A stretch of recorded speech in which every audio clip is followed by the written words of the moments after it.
10.1 1. Treat yourself to a relaxing cruise in the Mediterranean and enjoy a wonderful holiday on our luxury ship. Daytime visits to interesting ports where our fully trained guides will show you the sights. Delicious food served all day long. Fabulous evenings on the ship with entertainment. Shops with everything you need on board this fantastic cruise ship. Cruisewell Holidays will take care of you. 2. Fiji Community Holidays. Take part in this exciting project and make a difference to the local community. Help dig and plant gardens or build huts. Learn traditional skills and some words in the local language at the same time. In this village, we recycle as much as possible, use solar panels to heat the water, and all meals are made from locally grown organic food.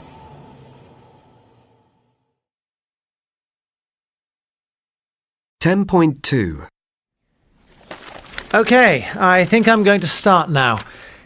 Good morning, everyone. Today I'd like to talk about ecotourism. There are 4 parts to my lecture. First of all, I'll give a definition of the term ecotourism, and I'll explain the principles of this type of tourism. Secondly, I'll give you an example of real ecotourism.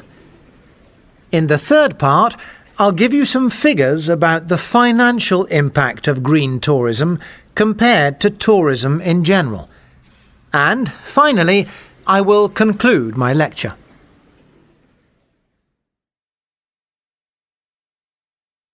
$10.3 So, in this first section, I'll discuss what ecotourism is.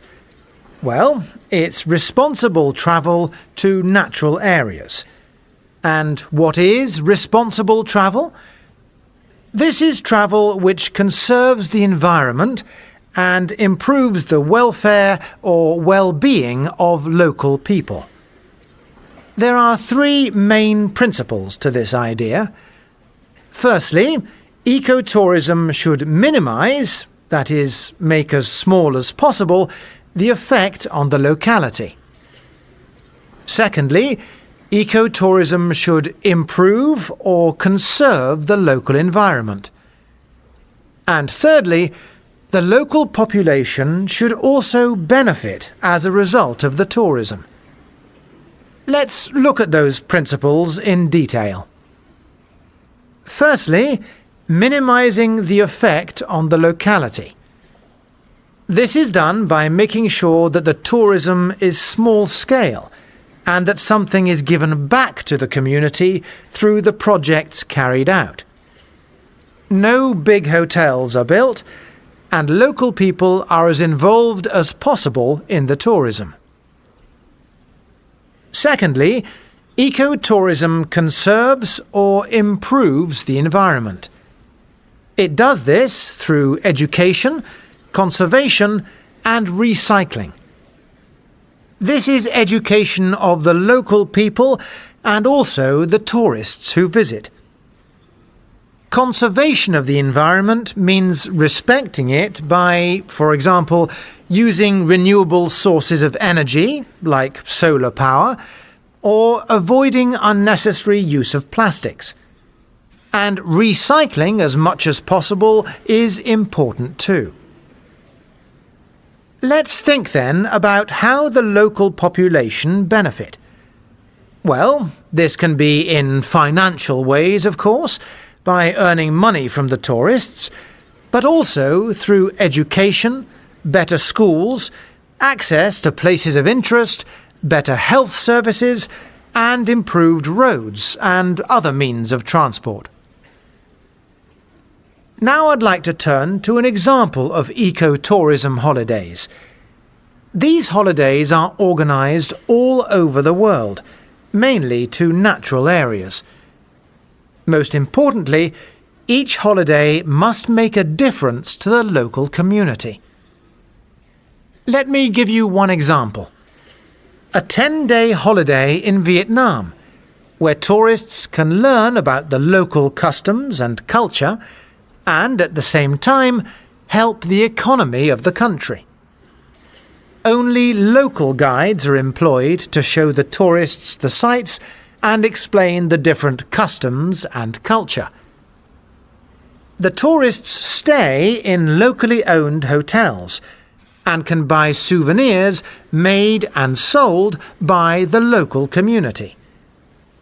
In addition, the tour operator supports a charity which enables the poorest children to go to school, and the company also helps protect some endangered animals.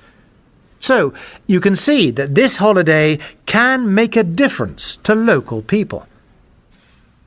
This leads me to the financial impact. In fact, there are some surprising and encouraging figures. An increasing number of people want their holiday to have a positive impact on local people. And, as I've just said, ecotourism does this. Look at Figure 1. This shows the percentage of money from holidays that goes to the local community. As you can see, this figure is 95%. In comparison, for traditional package holidays, only 20% of the money spent reaches local people. And for cruises, it is even less than that. So, finally, to summarise the main points of my talk. Ecotourism conserves the environment and improves the lives of local communities. I gave an example of a holiday in Vietnam, which benefits the people living in that area in different ways. Finally, I presented some financial information about ecotourism.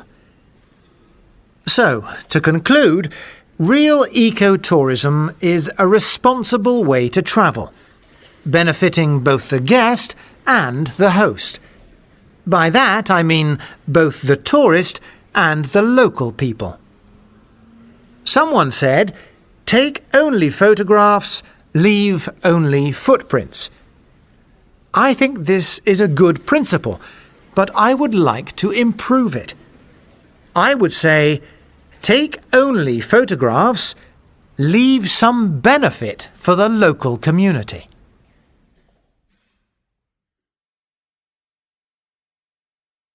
(10.4) Many students have problems listening to lectures and longer talks in a foreign language because they find concentrating for a long time difficult. It's very easy to switch off and then not follow or understand what the lecture is about. If this happens, don't worry, just start listening again. You can still pick up the other main ideas. I think there are 3 ways to do this. Firstly, listen for the signposting language, which tells you that a new part or section is starting. Secondly, listen for key words on the subject that you recognise. Then continue to listen to the talk from that point. Thirdly, at the end of a talk, the speaker often summarises what has been said. By listening for this summary, you can find out what has been talked about and what you might have missed. You can then find this information by checking the lecture notes of a colleague or researching it on the internet.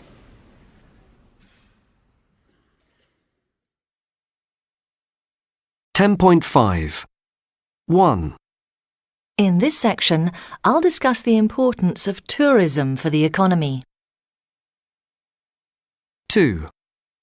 Going back to my first point about the employment of local people. 3. This leads me to the third part of my talk. 4.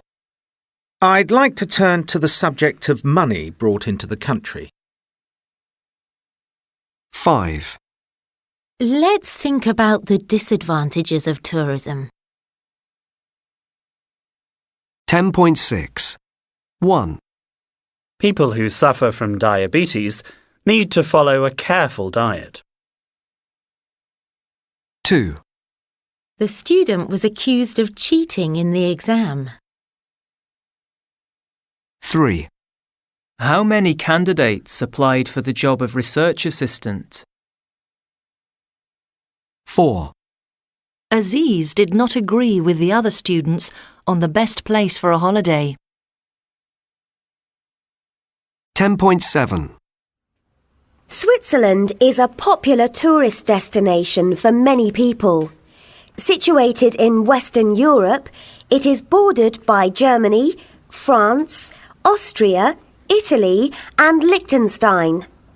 This landlocked country is perhaps one of the most beautiful in Europe. Tourists come mainly for the spectacular mountain scenery and enjoy easy access to some of the highest mountains in Europe, thanks to the extensive public transport system. In the winter, the main attraction is skiing. Switzerland offers many top-class skiing resorts with a wide choice of ski runs for all levels of skiers, from beginners to advanced. The mountain regions rely on skiing as their main source of income. However, there is now a developing problem as a result of climate change. Average temperatures are rising, resulting in warmer winters and less snow. Without enough snow, winter tourism in the mountains will not be possible, and the economic survival of these regions is at risk. The tourism representatives are reacting to these changes by taking several measures, such as installing artificial snowmaking machines and developing resorts higher in the mountains, where the temperatures are lower.